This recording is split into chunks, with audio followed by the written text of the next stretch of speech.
Hi YouTube, Engineer Boy 100 here. Today's video is on an instrument cluster that has stopped working. This is on a Toyota Corolla 7AFE 1994. Now this unit works on capacitors to power the movement of the dials. So the capacitors involved are listed here: 100 microfarad, 22 microfarad, 10 microfarad, and 6.8 microfarads. And I have those here today, and I'll show you. 2 points I wanted to highlight before we actually open this up and solder the new capacitors in is how to get this unit out of the car.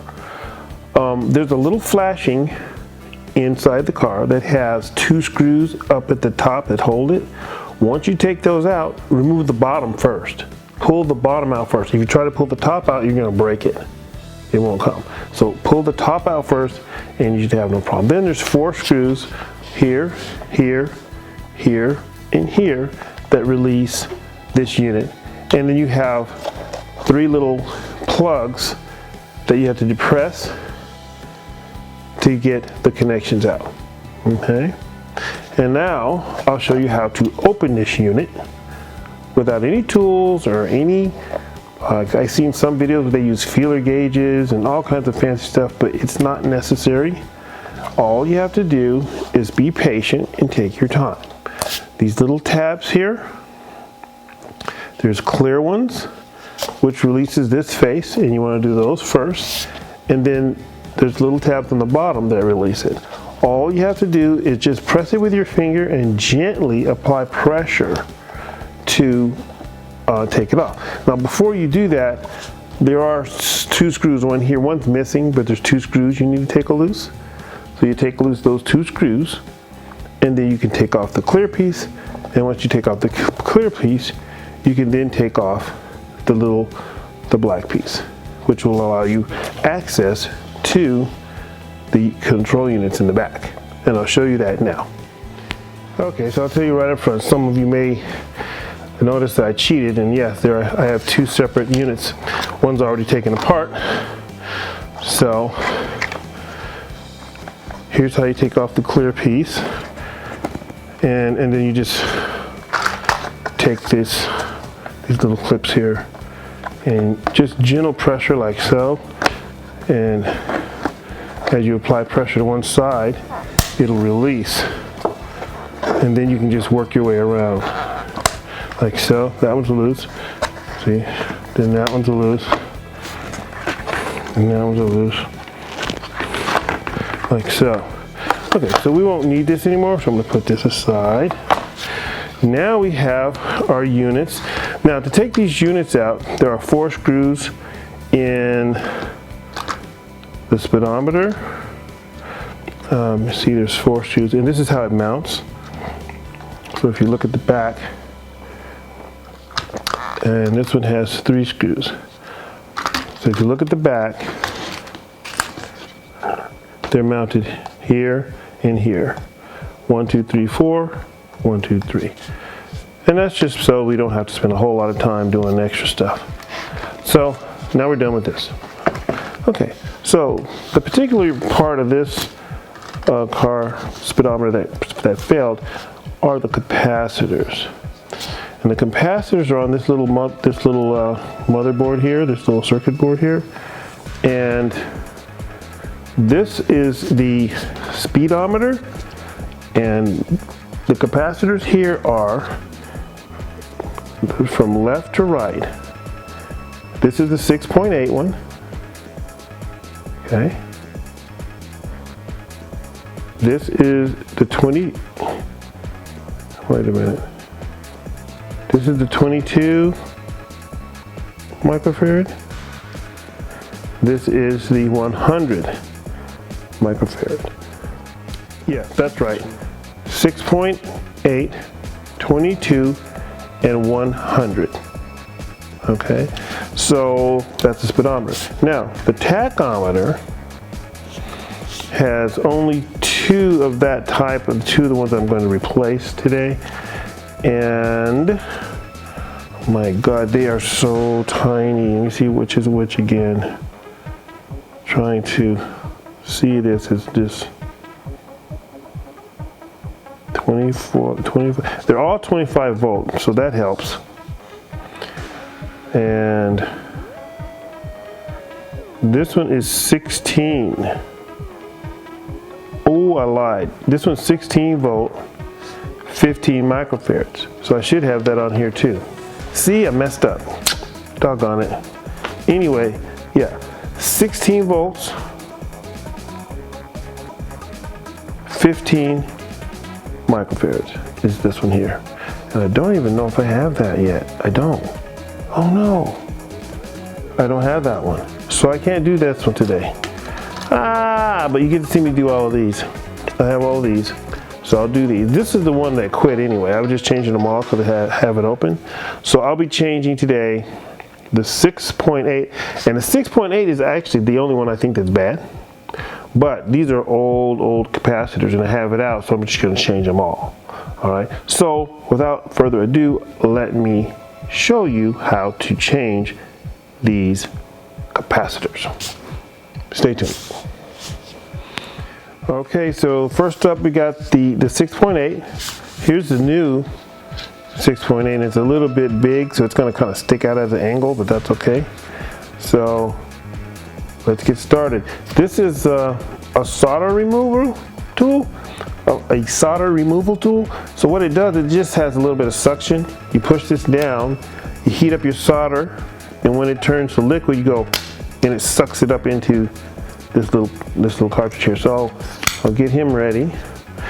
Then I'll lay this down, and we know we're going to be working with on these two solder locations.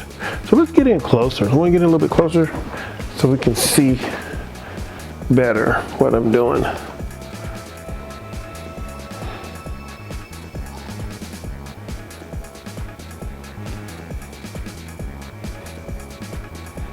Okay, so now maybe we can get some of this solder off of here and see what happens. Okay, get the iron nice and hot. We have our two locations, and we have our gun ready. And let's see if we can turn this to liquid. How long does it take? Any movement? And I'm going to pull the little trigger here.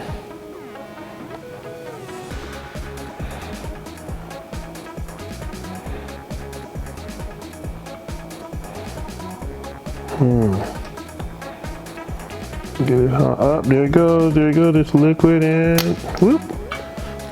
Get that again. Not quite. Okay, so now we have to do the other one. And hopefully it's loose enough we can remove that old capacitor. Nice and liquidy.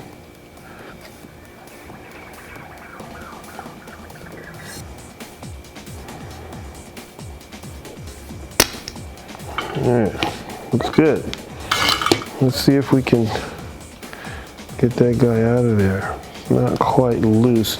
So, let's get it out like so a little bit.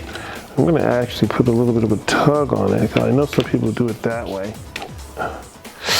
See, it's getting hot again. Ouch, ouch, ouch. Come on, man. There, yay! Success! Da, da, da, da.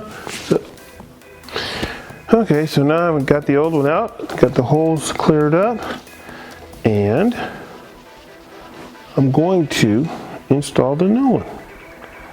So I'll just stick it through the hole. There we go. Stick it through the other hole. You solder it in, and then you just trim the excess wire once you're done. So there they go. And cue music, so I get that up as far as I can and then bend these over like so. Okay, and now I'm going to put put some solder on that. But what I'm going to do first is put a little bit of flux on the locations so that the solder flows easily and only where I want it. So I'm going to put a little bit here on the wire and a little bit here. And that way it'll give us a little bit better control of the solder when it heats up. And you do that to all of them. So hopefully I meet with success. Let's see what happens. So let's put a little bit of heat on here, a little bit of heat, and then a little bit of solder. Go with that heat. And that should do it. And there's the other one, a little bit of heat first, and then a little bit of solder. Very nice. You don't need a lot. We won't run it all over the place. And then we just trim those wires and do the rest. And that's how you change the capacitors for a speedometer. Now, once we're all done, I'll let you see if it worked.